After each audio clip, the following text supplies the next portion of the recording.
All right. Welcome, everybody, to the Finance Essentials podcast. I am your host, Danny Hudson. First off, let me thank all of our listeners and our viewers out there. I know we've been doing this show for a little while now, and I just want to say how much I appreciate you tuning in every week. I hope that you're getting something valuable out of this. By all means, please feel free to provide me some feedback. And as far as the utmost importance, if you get the opportunity to, please feel free to share it with a friend. If it's something that you think that you're getting out of, you're enjoying, you're finding valuable, by all means, please feel free to share it with somebody that you think that might also be able to be able to do the same. And also, too, we've got on social media. Don't forget to follow social media. I also keep daily posts on there, similar content to kind of what we talk about on the podcast, but also, too, it gives some links for the business, for the website, and then the classes and courses and stuff that we offer as well. So we're out there. By all means, please feel free to follow us if you get the chance to. Coming into this week's show, I do want to let you know I actually did have an article picked out that I wanted to review today. But looking back on the last few shows, it's been kind of Debbie Downerish, like talking about businesses closing and, what companies need to do to survive, universities and colleges not looking so good, that kind of thing. And so, about an hour or so ago, I was like, I came across an article and I was like, let's do something positive. Let's talk about what's some good news that's going on in the world these days. We've got all this stuff that's bringing us down, constant news cycles, nothing but negative. Let's bring something upbeat to the show this week, and hopefully I did that, and hopefully it'll be encouraging, and it'll be a positive message, and that's what we want at Finance Essentials. We really want to empower you, empower the listener, empower the clients that we work with, to really be able to reach to that next level. And to start off by doing that, you really need, a positive outlook. You need to approach everything with, as the New Day like to say, the power of positivity, right? Because a positive mindset and a positive personality really goes a long way when it comes to that kind of stuff. So what I did was I pulled an article. It's actually going back to the well, with Fee here, again, like we did early on in the show. But the article, like I said, it spoke to me, and so I wanted to review this one on the show. I won't be reading the whole article this time, which, after the feedback that I got from that one, I don't intend to read the whole, the whole article. So the title of it is "Entrepreneurship is Skyrocketing During the Pandemic." And it's written by Karen McDonald. I've read a few of her articles. She does a great work. So let me touch on some of the key points here. So she starts off with saying, the pandemic and related government lockdowns have caused a widespread economic and social disruption over the past several months. There is much to despair about as tens of thousands of small businesses have permanently closed and rates of depression and suicide rise. Yet there are signs of hope. Uncertainty and fear might stop many of us from taking risks of thinking imaginatively during this tumultuous time, but recent data show that entrepreneurship is surging during the pandemic. Seizing new opportunities and spotting unfulfilled needs, entrepreneurs may help lift our economy from its sickly slump. According to a Wall Street Journal analyst this week, Americans are starting to build new businesses at faster rates than more than a decade. These startups don't outpace the number of companies that are closing, but they do suggest that entrepreneurial individuals are launching new enterprises to satisfy changing demands. According to government data, there have been 3.2 million applications for employer identification numbers, which is an EIN, this year. Required to start a U.S. company, EIN applications reached only 2.7 million at the same time last year. Now, 2 of those are mine. One of them was a screw up. So out of the 3.2 million, 1 was a mess up and will not be used. But the other one was me, and that's the one that, that this business is under. So, I feel good being a part of that number. So the next piece she goes on to say, the pandemic offers a moment for ripe, what she calls creative destruction. The term that's used by Joseph Schumpeter back in his 1942 book, Capitalism, Socialism, and Democracy, to describe the dynamic process of new business models and enterprises replacing legacy organizations and industries. He explained that capitalism is the perennial gale of creative destruction. Fueled by entrepreneurship and innovation, Schumpeter writes, the opening up of new markets, foreign or domestic, and the organizational development from the craft shop, such concerns as U.S. Steel illustrates in the same process of industrial mutation, if I may use that biological term, that incessantly revolutionizes the economic structure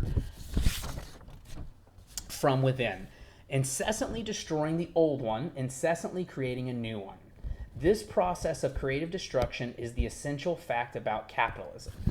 So essentially what that's saying is that when there are times of despair and there are times where the markets, the economy, the business environment, everything like that is really suffering, everything is really down, it's part of a greater market cycle. And what a market cycle is it's recognizing that an economy, that markets are going to have ups, they're going to have downs. That's just the way it goes. Companies get bloated, they get really big, they're not nearly as efficient, they're not as nimble.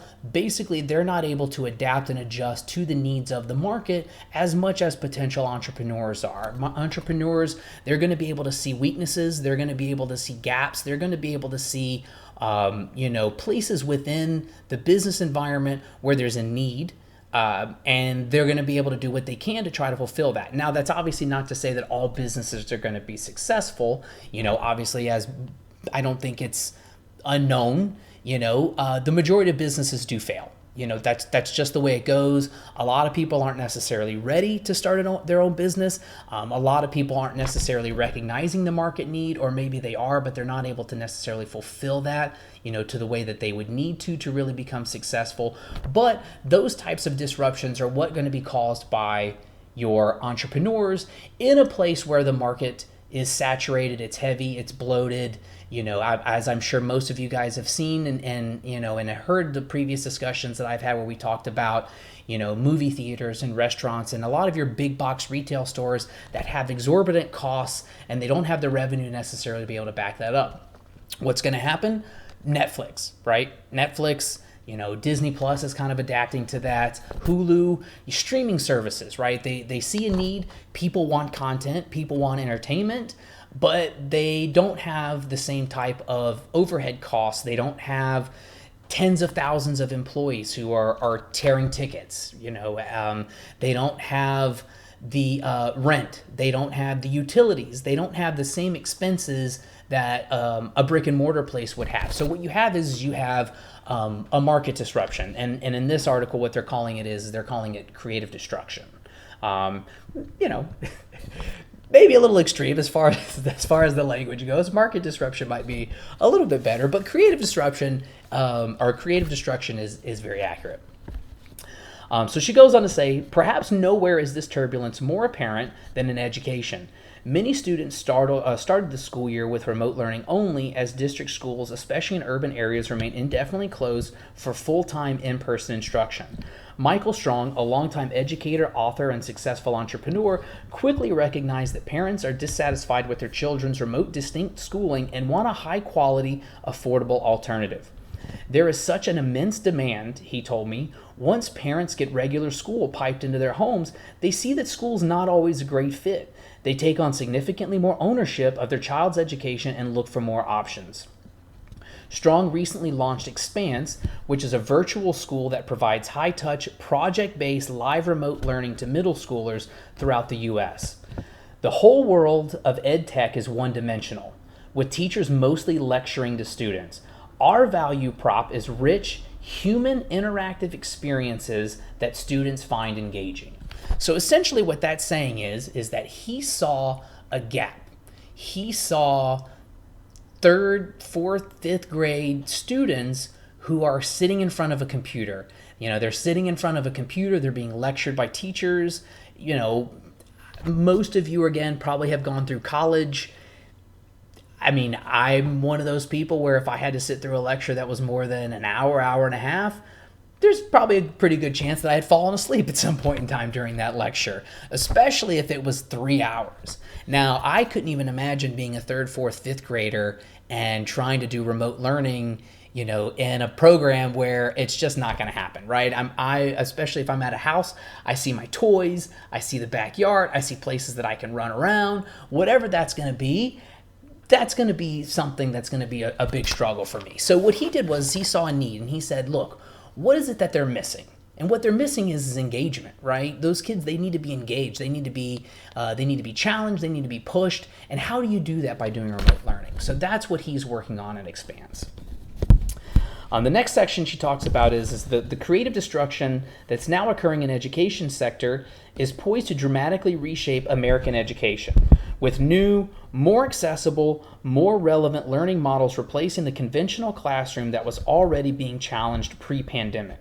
In Washington, D.C., Luba Vangalova, apology if I mispronounce your name, was planning on opening The Hub this fall as an in-person, self-directed community learning place for homeschoolers and others who wanted a more flexible education approach. When the pandemic hit, she had to pivot to an online format and temporarily table her in-person plans. But she remains hopeful, as one parent once recently told her, "You've created digital joy, which is very hard to find." So I really found that article was great. It talked about the entrepreneurial spirit, people that, unfortunately maybe they've been laid off, maybe people have had their hours cut back at work, or maybe people like in my situation where I'm doing a lot more work from home. It doesn't necessarily mean that the work that I'm doing full time really goes away, but what it does do is it allows me the flexibility to where, if I need to record a podcast in the afternoon rather than having to do my commute, I don't have my commute anymore. What it can also mean is that if I need to take a little bit of a break to do a little bit of research, I can do that and then get back to whatever it was that I was doing, at a later time. Make sure all my deliverables, everything like that is done. The quality of work doesn't go down, but it allows me the ability to be able to say, hey, you know what? I really wanted to go and take a look at this. I've got a few extra minutes. Let me go do that. Or I don't have to sit in a car for an hour and a half or 2 hours today. Maybe I want to spend that time more wisely, really kind of increase my human capital. And maybe I see a need, here at Finance Essentials, the big thing that we saw is people who don't necessarily understand the finances behind their business, right?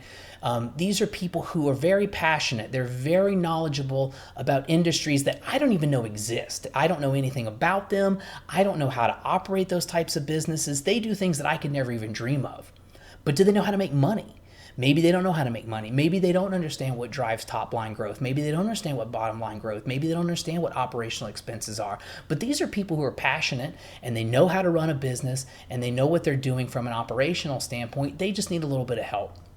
And that's what I saw. I saw a need for entrepreneurs, for working professionals to really be able to understand finance. And so that's why I started, this business.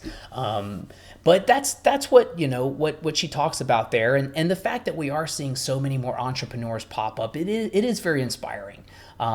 So now from my perspective, again, right, we're talking about finance here. We're talking about trying to understand, finance, the inner workings, understand the P&L of a business. I immediately go to the numbers. Tell me the numbers. I want to know, what are the costs? I can tell you my personal costs. I'm not going to get into specific details, but me being able to start up a consulting and coaching business, between the equipment, between getting the businesses registered, between opening up accounts, between getting websites, web hosting, podcast hosting, all of that said and done, it was less than $1,000.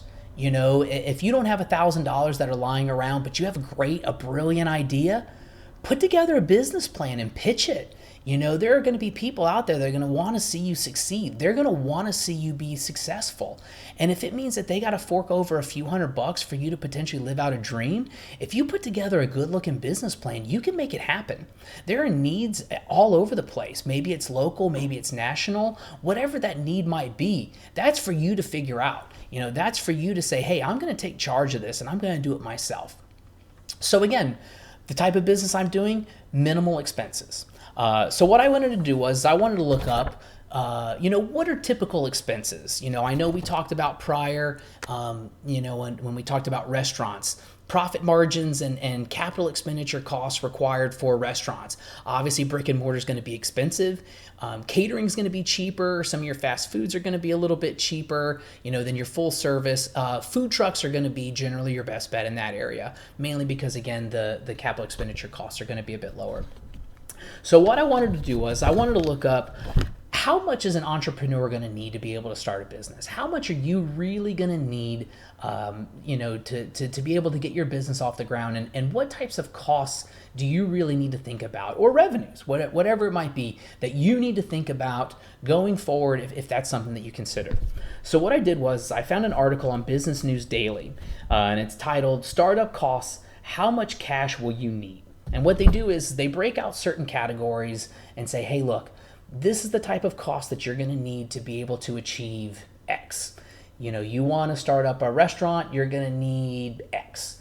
If you need payroll to cover, Y number of employees, whatever that might be. So they kind of break it down into some categories. The first one that they recommend is start small. Any entrepreneurs out there, or people that are working professionals for larger corporations, chances are, if you're an entrepreneur, you want to set the world on fire, right? You want to come out of the gate, full steam ahead. You want to take over the world, and you want to buy the biggest house because your business is so successful, and whatever it is, you want to retire in 3 years, right? That's everybody's goal. If you work for a large corporation, you probably typically tend to know the history story, right? For example, Bill Gates or Jeff Bezos, right? Their job started in a garage, putting together some software. Chances are at the time, they might not have necessarily known where their businesses were going to be, but everybody kind of sees where those businesses are at this point. One thing, like I said, it starts off by saying start small. One of the things that I've learned going through some courses, some entrepreneurial classes, is set small goals. What do I want to do for a week? What do I want to do in a month? What do I want to do in 6 months? What do I want to do in a year? And then work towards those, because one of the things that you're also going to find is you're going to find success. And if you're sitting there saying, hey, I've been doing this for a week and I haven't made $100,000. This just isn't going to work. This business is going to be a failure. You set your goal too high. That's not going to work. That's not the way that entrepreneurship works. The only people who are going to be able to do that is somebody who bought a lottery ticket, right? Or maybe, for example, I have a friend who is a firefighter. One of the things that he brings up is that there are people that he works with that, they have equipment, and maybe the equipment is subpar. They think of a way to improve it. They build it, they make a patent on it, and then they sell it to the fire district, right? Maybe so in a scenario like that, you do have kind of a unicorn here and there, where, and again, it's not going to make you a ton of money, but maybe you find an improvement, you're able to patent it, and you're able to turn around and sell it pretty quickly. But yeah, so start small. Set those goals reasonable. Set your costs reasonable. One of the things that I did whenever I got started was, podcast hosting, website hosting, equipment, microphones, webcams, things like that. I booked it for a year. Podcast hosting I got for a year. Web hosting I got for a year. If something goes wrong and something happens in a year from now, I'm not as passionate about this and it's not being successful, then that's on me. But I've got a year, right? I've got a year to figure it out. And if I set those small goals and I understand where I need to get to, a month from now, 6 months from now, then I can set myself up for success. And then a year from now, whenever it comes time to renew it, I can go, hey, you know what? It was worth it. It was worth it. I'm starting to make some money here. This is going great. So step 2 was estimate your costs. I know we just kind of went over, the types of costs that I was looking at. But one of the things that they brought here, which I thought was super interesting, was according to the U.S. Small Business Administration, most micro businesses cost around $3,000 to start, while most home-based franchises cost $2,000 to $5,000. Now, again, you might not be able to get a hold of that $2,000. You might not be able to get a hold of that $5,000. But if any of you guys are familiar with Kevin Smith, who's written, and directed and been in tons of movies, when he first did Clerks, if you guys have ever seen Clerks, it's a black and white movie. He basically maxed out his credit cards. He believed in the project. He was like, I've got, I can't remember the specific number, but I've got $5,000. $5,000 is what we're going to be able to film this movie on. Can't afford color. We're going to do it in black and white. But I believe in the project and I know we can make this work. So let's start filming it. I'm not coming from a finance guy. I'm not necessarily recommending that you max out all of your credit cards. I'm saying he took a risk, he gambled, and it paid off. If it means, again, like I mentioned before, you build a business plan and you pitch it to some folks, if it's good enough and people find that it's worthwhile and they really want to see you succeed, then hey, you know what? There's nothing wrong with some seed funding and you can be able to take care of it from there. Another thing that you can do, as he brings up the Small Business Administration, is there's actually a startup cost calculator that's on the SBA's website. I definitely recommend it. If it's something that you're interested in doing, go and check it out. There might be some hidden costs and things that you're not necessarily familiar with, but the SBA includes it on their calculator, and then you can kind of see line by line as you're going through, well, I don't need rent, I don't need this, I don't need this. And you might say, hey, actually, I'm only expecting maybe $1,000. I can pull that together, with my next stimulus check or whatever it might be to be able to really get that going. One of the next things that he talks about is understanding what types of costs that you'll have. So for example, I know we just talked about the cost calculator, but they generally will tend to fall into several categories. For example, one-time versus ongoing. I just mentioned my web hosting. I just mentioned my podcast hosting. Those are going to be ongoing expenses, right? I bought it for a year, purchased it for a year. It's going to be ongoing a year from now. Some people choose to do it month by month. That's completely up to you, however it is that you want to approach it. Your one-time costs, again, in my scenario, microphone, which is, hey, this little guy right here. That guy, one-time cost. And now if I want to upgrade, upgrading obviously is an option, but the microphone itself was a one-time cost.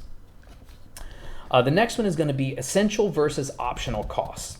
Now, this one is going to be a little bit more for debate. So for example, for me, I really wanted to be able to have a strong brand coming right out of the gate, right? I wanted to have a logo that I liked, that I could plaster all over social media, that I could plaster all over the website.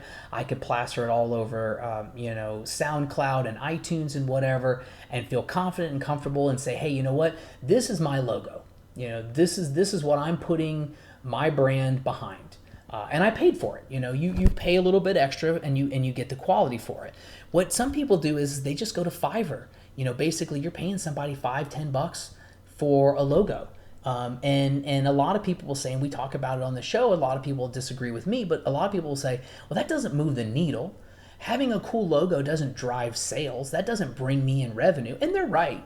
There's definitely no argument there. They are definitely right. I don't know if there are a lot of people out there, and I will probably never have anybody that's going to go, hey, you know what? I purchased your course and I signed up and I loved it, but the only reason why I signed up was because you had a great logo.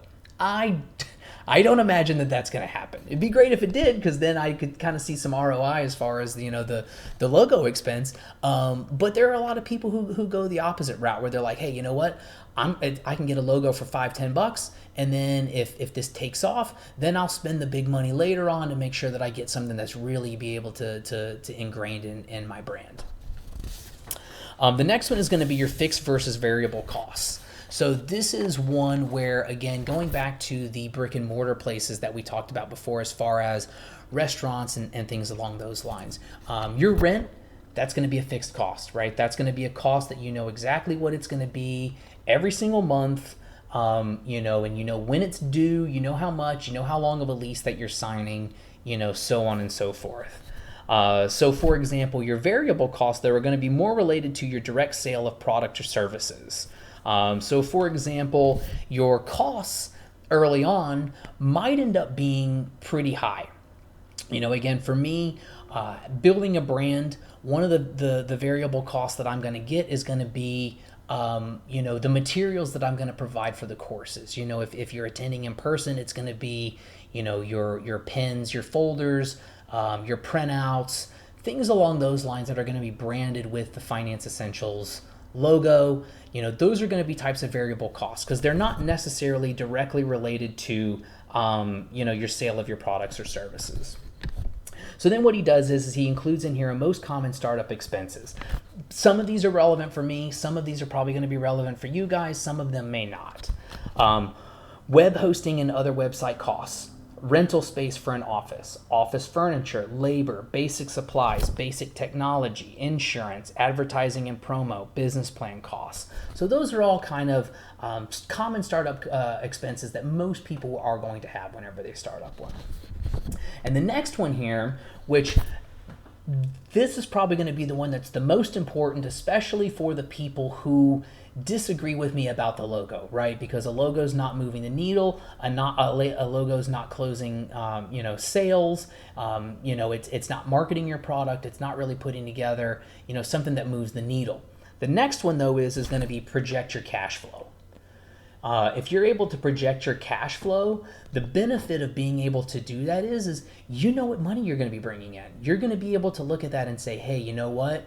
This is how I anticipate my business to scale. This is how I anticipate my cash flows to be able to go from month 1 to month 6 to month 12. And then you can plan investments, you can plan expansions, you can plan all of that according to your projected cash flow expectations. Now, for me, in my situation, I don't necessarily have the first class, a course that I'm planning on doing until February.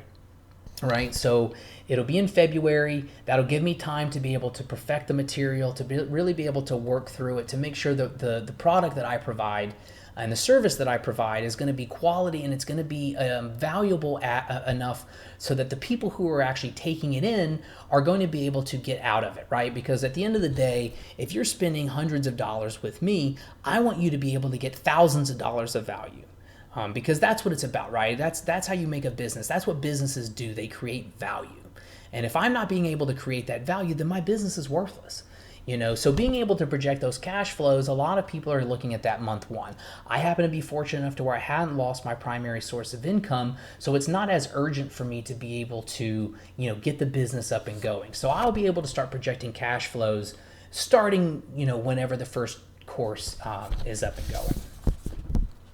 And then the next one is, and again, this is kind of something, as a finance person, it's kind of close to my heart, but you figure out your financing methods. So what this is going to be is how he describes it, how you obtain funds will affect the future of your business for years to come. Personal savings, loans from family and friends, bank and government loans, and grants are just a few potential funding sources. Many companies use a combination of different sources. And that goes back to what we were talking about before, right? Where if your startup costs and you go to SBA, the SBA website, and you calculate out what those are, and you can say, web hosting costs $150, podcast hosting costs $100, microphones, equipment, so on and so forth is $2,000. I need to raise $2,000. So what does that $2,000 mean to you? I've got $500. Maybe you've got some family that you can pitch it to. Maybe you can go to your bank. If you've got good personal credit and you go to your bank and you say, hey, I need $1,000 personal loan. And they'll ask you what it's for, and you kind of go through the process and everything along those lines. But it's an option. What I would recommend, obviously, again, coming from a finance perspective, I don't want to see any of you guys taking out a second mortgage on your home, and maybe diving right into the deep end with a business where you've got a single source of income that you're planning, where you're forecasting those revenues, and it takes you a second mortgage to get there. I can't say I would recommend that, but there are a lot of people who have done similar things and they're way more successful than I am. So if you think that that's the right way to go, I would recommend you pursuing other avenues first. But hey, you know what? To each their own, and I wish you all the best. And so one of the things I thought, and if you guys follow me on social media, I have brought it up and I have mentioned it earlier this week. And one of the things that I thought would be very valuable is an example, right? I know we talked about Expanse, and the hub from the education perspective, and people who are really kind of being market disruptors in the education world. But this was another one. As a father of two, this was an article that I found great. My kids are still a little bit younger, than the girl that's in this story, but I think it really drives home the message, of creativity, of entrepreneurship. and people will say, oh, the American dream, or, and that kind of thing, which is true. But I think that there are other people, obviously outside of America, that also would like to be entrepreneurs, and that kind of thing. And so I wanted to read a quick blurb on this, because I think it's super valuable, for people to really take it in stride and say, hey, you know what, maybe this is how I need to look at it. Maybe, being creative is the right way to go. So this one was also from Fee, again, coincidence, but it's called Value Creation, Rumpelstiltskin and the 8-Year-Old Who Turns Rocks into Cash. I'll kind of go into, the summary about, the little girl in the article here. So I'll kind of skip through some of the other stuff, but so he says, my 8-year-old goddaughter Braylee discovered the essence of value creation last weekend during a routine play date with a neighbor. Superficially, Braylee might look like your typical American child. She loves unicorns and reading, playing with her dog Hannah, and keeping her younger brother in line. But Braylee is exceptional in the sense that she has discovered the benefits of entrepreneurship and value creation before even finishing elementary school. Value creation and entrepreneurship are linked inextricably. Coming from the French word undertaker, literally someone who undertakes an effort, the concept of an entrepreneur is understood widely, and most of us can name an entrepreneur we respect. Value creation, on the other hand, is not quite a mainstream term. It's familiar mainly in the domains of economics and business. Value creation is undertaking activities that create outputs, goods or services that are more valuable than their inputs, including the raw materials, labor costs, advertising, and other expenses made to bring the goods to the customers. And so then he kind of goes into the story, as far as what Braylee was doing.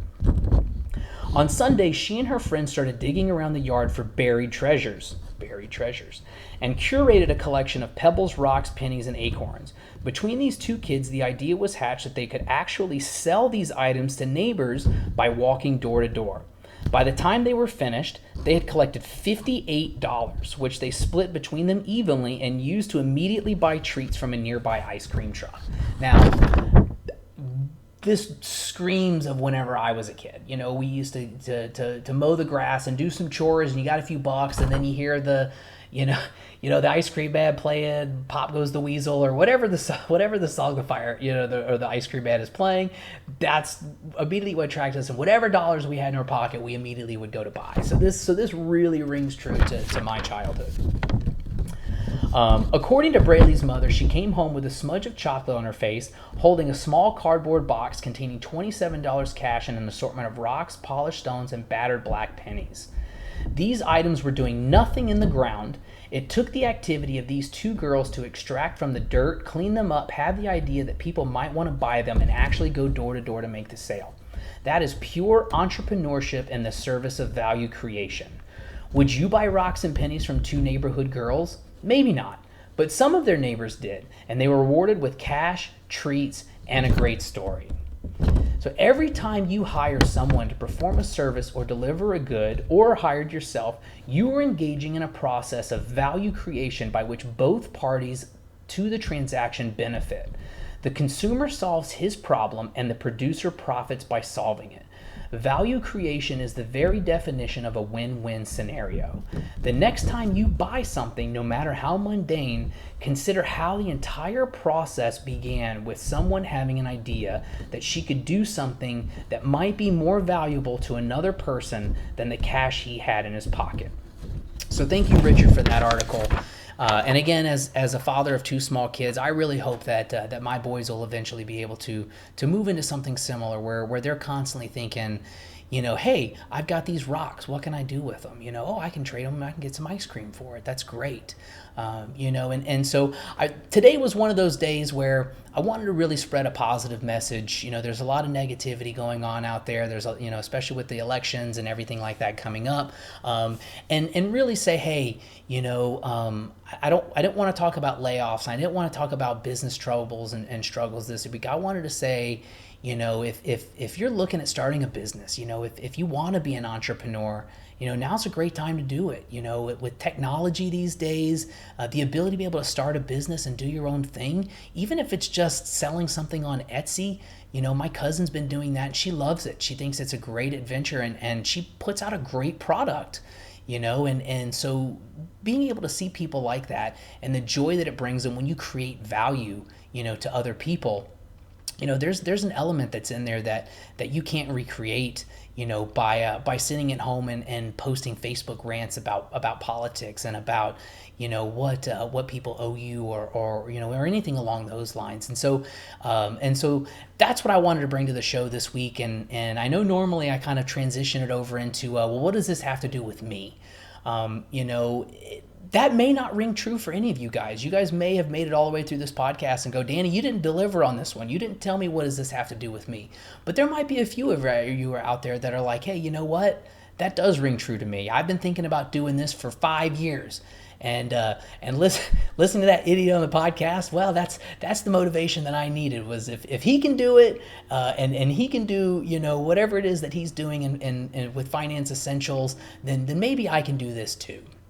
And if not, then enjoy the fact that we read a story about an 8-year-old girl who sold some rocks, and she bought some ice cream, and now she's got a few bucks in her pocket, and she's going to remember that forever. She's going to remember, hey, I sold some rocks and made some money, and I bought some ice cream with it. So I appreciate you guys sticking with me today. I hope you guys got as much joy out of that as I did, reading it and telling it and kind of relating that to myself, and where I am with my business and what my goals are. And if you did, like I said at the beginning, share it with a friend, share it on social media. Hopefully somebody out there will also get as much out of it, as you did. And again, follow us on social media. We're on Facebook, we're on Twitter. We're also on LinkedIn, on Instagram. Haven't quite gotten that one figured out just yet, but I'll get there. And check out the website. I've got summaries on there as far as what the courses are, what those courses mean, and maybe they apply to you in your personal life. Maybe you're not an entrepreneur, but you want to know more finance as far as your business goes, the business that you're employed at. But thank you all, and remember, not everybody can be in finance, but anybody can be an expert. Thank you, and have a great rest of your day. Bye.